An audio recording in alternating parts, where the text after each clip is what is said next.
Hello दोस्तों, good morning. आज हम लोग देखेंगे पर्यावरणीय शिक्षा का यूनिट सेकंड का सेकंड पार्ट। ठीक है, तो इस पे हम लोग 34 से लेके 64 क्वेश्चंस हैं ओवरऑल, तो उसको आज कंप्लीट करेंगे। फिर इसके बाद यूनिट थर्ड और फोर्थ को भी जल्दी जल्दी कंप्लीट कर लेंगे। ठीक है, फिर इसके बाद हम लोग 600 जो इससे प्लस क्वेश्चंस की सीरीज है वो भी स्टार्ट करेंगे। ठीक है, तो चलिए स्टार्ट करते हैं, क्योंकि काफ़ी क्वेश्चन वीडियोस में क्वेश्चंस को हम लोग को सॉल्व करना है।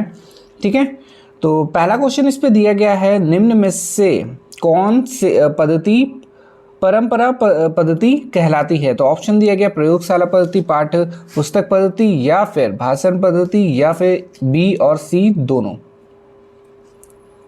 तो इसका आंसर हो जाएगा बी और सी दोनों। और निम्न में से कौन सी वाणिज्य शिक्षण पद्धति नहीं है। तो व्याख्यान पद्धति, संश्लेषण व विश्लेषण पद्धति, या फिर इकाई पद्धति, या फिर निगम व आगमन पद्धति। तो इसका आंसर हो जाएगा डी ऑप्शन से, निगम व आगमन पद्धति। और वर्ष 1918 तक किस पद्धति का रूप स्पष्ट हुआ। ऑप्शन समस्या पद्धति, वाद विवाद पद्धति, या फिर योजना पद्धति, या फिर इकाई पद्धति। तो इसका आंसर हो जाएगा 36 का सी ऑप्शन से, योजना पद्धति का विकास या पद्धति का रूप स्पष्ट हुआ था। और 37 में दिया गया, निम्नलिखित में से वाणिज्य शिक्षण की कौन सी पद्धति नवीनतम है। तो सबसे नई कौन सी है। तो ऑप्शन दिया गया समस्या पद्धति, इकाई पद्धति, व्याख्यान पद्धति, या फिर योजना पद्धति। तो 37 का बी हो जाएगा ऑप्शन से, इकाई पद्धति। निम्न में से कौन सी पद्धति विवादास्पद है। ऑप्शन समस्या समाधान पद्धति, प्रयोगात्मक पद्धति, या फिर योजना पद्धति, या फिर विश्लेषणात्मक पद्धति। तो इसका आंसर ए हो जाएगा, समस्या समाधान पद्धति। ठीक है, तो विवादास्पद है ये। और इसके बाद 39 में दिया गया, इनमें से किस विधि के प्रयोग के समय अध्यापक तो सक्रिय रहता है परंतु छात्र निष्क्रिय रूप से बैठे रहते हैं। तो ऑप्शन दिया गया प्रयोगशाला, समस्या विधि, या फिर व्याख्यान विधि, या फिर इकाई विधि। तो 39 का क्या हो जाएगा, व्याख्यान विधि हो जाएगा। और इस पे नेक्स्ट क्वेश्चन दिया गया, निम्न में से कौन सा योजना विधि का पद नहीं है। तो ऑप्शन दिया गया पारिस्थितिकी उत्पन्न करना, या फिर योजना का चुनाव, या फिर योजना का निर्माण, या फिर योजना का मूल्यांकन। तो इसका क्या हो जाएगा, योजना का मूल्यांकन। ठीक है, फिर क्वेश्चन नंबर 41 में दिया गया है, एक सेकेंड, 40 का जो आंसर होगा, 40 का आंसर सी हो जाएगा, योजना का निर्माण होगा। निम्न में से कौन सा योजना विधि का पद नहीं है। तो कौन सा है, योजना का निर्माण। ठीक है, 41 में दिया गया, समाजीकृत अभिव्यक्त पद्धति के द्वारा छात्रों में किसका विकास होता है। तो ऑप्शन दिया गया प्रेरणा शक्ति का, आत्मनिर्णय करने का, या फिर आत्मविश्वास का, या इन सभी का।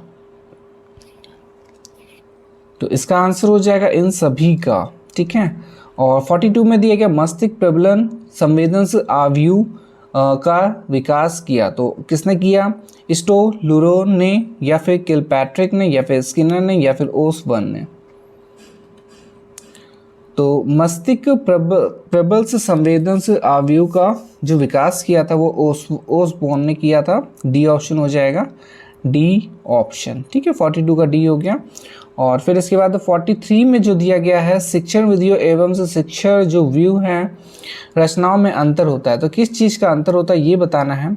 उद्देश्यों का अंतर होता है, प्रारूप का है, या फिर पाठ्य पुस्तकों का है, या फिर इन सभी का।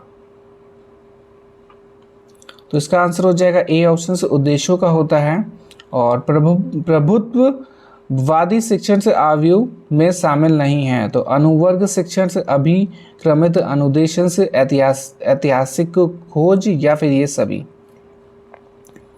तो इसका सी हो जाएगा, ऐतिहासिक खोज। फिर है क्वेश्चन नंबर 45, और इस पे दिया गया, सुकरात का शिक्षण से आव्यूह कैसा था। तो बताइए, प्रश्नोत्तर था, व्याख्यान था, दस्तकार था, दत्तकार था, या फिर प्रदर्शन। तो इसका कैसा हो जाएगा, ये फर्स्ट सेमेस्टर में भी क्वेश्चन था, सुकरात का शिक्षण आव्यूह कैसा हो जाएगा, तो प्रश्नोत्तर था। फिर इसके बाद 46 में, भ्रमण निम्न में से किस विधि का उदाहरण है। प्रयोगशाला का, सुकरात का, या फिर निरीक्षण विधि का, या फिर आगमन विधि। तो भ्रमण जो है वो निरीक्षण से विधि का आवरण है, ठीक है, ये सॉरी उदाहरण है ये निरीक्षण विधि, ठीक है। तो 46 का क्या हो जाएगा, निरीक्षण विधि। फिर ये प्रोजेक्ट विधि के जन्मदाता हैं तो कौन है, किलपैट्रिक, आर्मस्ट्रॉन्ग, डीवी और पार्कहर्स्ट। बहुत बार ये वाला क्वेश्चन सॉल्व कर चुके हैं, उसके लिए मैंने याद भी करवाया था इसको कैसे याद करना है। तो इसका आंसर क्या हो जाएगा 47 का ए, ठीक है। तो मैंने पी के से आप लोगों को याद करवाया था, पी से हो जाएगा प्रोजेक्ट और के से हो जाएगा किलपैट्रिक, ठीक है। फिर है वह विधि जो ज्ञानेंद्रिय से सीखने की विधि है। ऑप्शन कहानी विधि, भ्रमण विधि, योजना विधि या फिर समस्या समाधान विधि। तो इसका आंसर क्या हो जाएगा, भ्रमण विधि। फिर है समस्या समाधान विधि के कितने सोपान हैं, 4 है, 6 है, 5 है या फिर 8 है। तो 49 का हो जाएगा सी ऑप्शन, 5 है। और योजना व समस्या समाधान जो विधि है उसमें अंतर क्या है ये बताना है। पहला ऑप्शन दिया गया योजना व समस्या चयन में या फिर निष्कर्षों की दृष्टि से या फिर तथ्यों के संकलन में या फिर उपयोगिता की दृष्टि से। योजना व समस्या समाधान विधि में अंतर कौन सा है, तो इसका आंसर हो जाएगा बी ऑप्शन से, निष्कर्षों की दृष्टि में। फिर योजना विधि के जनक किस देश के हैं, तो ऑप्शन दिया गया है अमेरिका, जर्मनी, इंग्लैंड या फिर भारत। तो इसका आंसर हो जाएगा ए ऑप्शन से, अमेरिका के हैं ये। और फिर क्वेश्चन नंबर 52 में दिया गया वायुमंडल में ओजोन परत कहाँ विद्यमान है, समताप मंडल में है, अधोग मंडल में है या फिर जल मंडल में या फिर स्थल मंडल में। तो इसका आंसर ए हो जाएगा, समताप मंडल में है। और फिर है वनों के विनाश को कहते हैं मरुस्थलीकरण से विलुप्ति या फिर वनोन्मूलन या फिर मृदा अपरदन।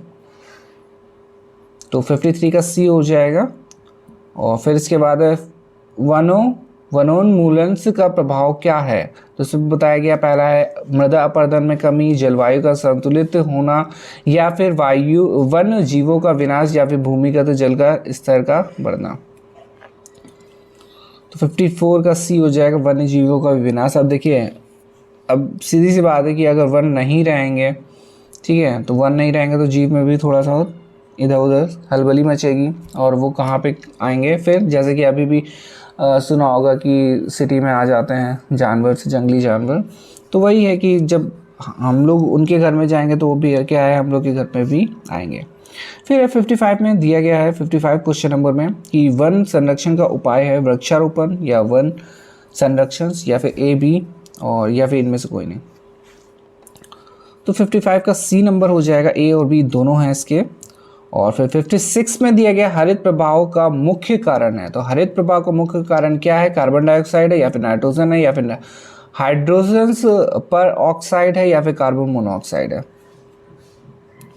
तो 56 नंबर का पहला ऑप्शन हो जाएगा कार्बन डाइऑक्साइड। फिर इसके बाद छोटे बच्चों के लिए उपयुक्त मानी जाती है, तो क्या मानी जाती है, योजना विधि या फिर नाटकीकरण या फिर अवलोकन विधि या फिर समस्या समाधान विधि। तो 50C का क्या हो जाएगा, समस्या समाधान विधि छोटे बच्चों के लिए उपयुक्त तो मानी जाती है। फिर है 57 हो गया, 57 के बाद है 58।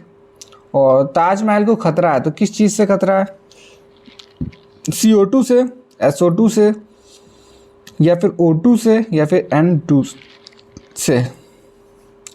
तो इसका क्या हो जाएगा, बी ऑप्शन हो जाएगा, SO2 से है। और ग्रीन हाउस गैसें हैं तो कौन कौन सी हैं, NH3, N2, CO2, NH3 या फिर CO2, CFC या फिर CH4 और CO2, CO, NH2, N2 और NH3 और CFCO2, N2 और CO2। तो इसका आंसर बी हो जाएगा, CO2, CFC और CH4, ठीक है। फिर क्वेश्चन नंबर 60 में दिया गया है, क्वेश्चन नंबर 60, और इस पे दिया गया ओजोन परत में सबसे बड़ा छिद्र कहाँ पाया गया है, तो किस जगह पाया गया है, हिमाचल में, अंटार्कटिका में या फिर ऑस्ट्रेलिया में या फिर ग्रीनलैंड में। तो 60 का बी हो जाएगा, अंटार्कटिका में पाया गया है। और फिर वन संरक्षण अधिनियम कब लागू हुआ था, तो बताइए वन संरक्षण अधिनियम कब लागू हुआ था। देखिए एक बहुत ही इंपॉर्टेंट क्वेश्चन है ये वाला। ऑप्शन दिया गया 1960 में या फिर 1970 में या 1980 में या फिर 1990 में। तो 61 का सी ऑप्शन हो जाएगा, 1980 में पारित हुआ था या फिर लागू हुआ था। फिर हानिकारक से पराबैंगनी किरणों से पृथ्वीवासियों की रक्षा करता है। तो कौन रक्षा करता है? ओजोन परत, कार्बन परत, या फिर बादलों की परत, या फिर नियोन परत। सिंपल सा क्वेश्चन था, ओजोन परत ही हम लोग का रक्षा करती है ये। और 64 में दिया गया अम्लीय वर्षा का रूप होता है। तो नम वर्षा या फिर शुष्क वर्षा, या दोनों, या इनमें से कोई नहीं। तो इसका सी ऑप्शन हो जाएगा, दोनों हो गए। और फिर लास्ट क्वेश्चन है इस वीडियो का, हरित भवन का संबंध है। तो हरित भवन का संबंध किससे है? CFC से है, या फिर नाइट्रोजन से है, या फिर CO2 से है, या फिर O2 से है। तो इसका आंसर हो जाएगा CO2 से है। ठीक है, तो ये हो गया हमारा। वैसे टोटल जो वीडियो हैं इन EVS के टोटल 4 हो गए हैं, जिसमें से हम लोगों ने 2 यूनिट को कंप्लीट करा है। ठीक है, थर्ड यूनिट में काफ़ी सारे क्वेश्चंस है, तो उसको थोड़ा सा ध्यान से हम लोग जल्दी से, देखिए जल्दी से करना ही है, कोशिश करेंगे 3 दिन में हम लोग ये ख़त्म करके अपना जो 600 प्लस सीरीज़ वाली वीडियोज़ हैं उसको उसको भी थोड़ा जल्दी से कंप्लीट कर लें। ठीक है, चलिए नेक्स्ट वीडियो में मिलते हैं। तब तक आप लोग प्रैक्टिस करते रहिए, क्योंकि टाइम अब और जल्दी ही मतलब कि निकल रहा है। ठीक है, धन्यवाद।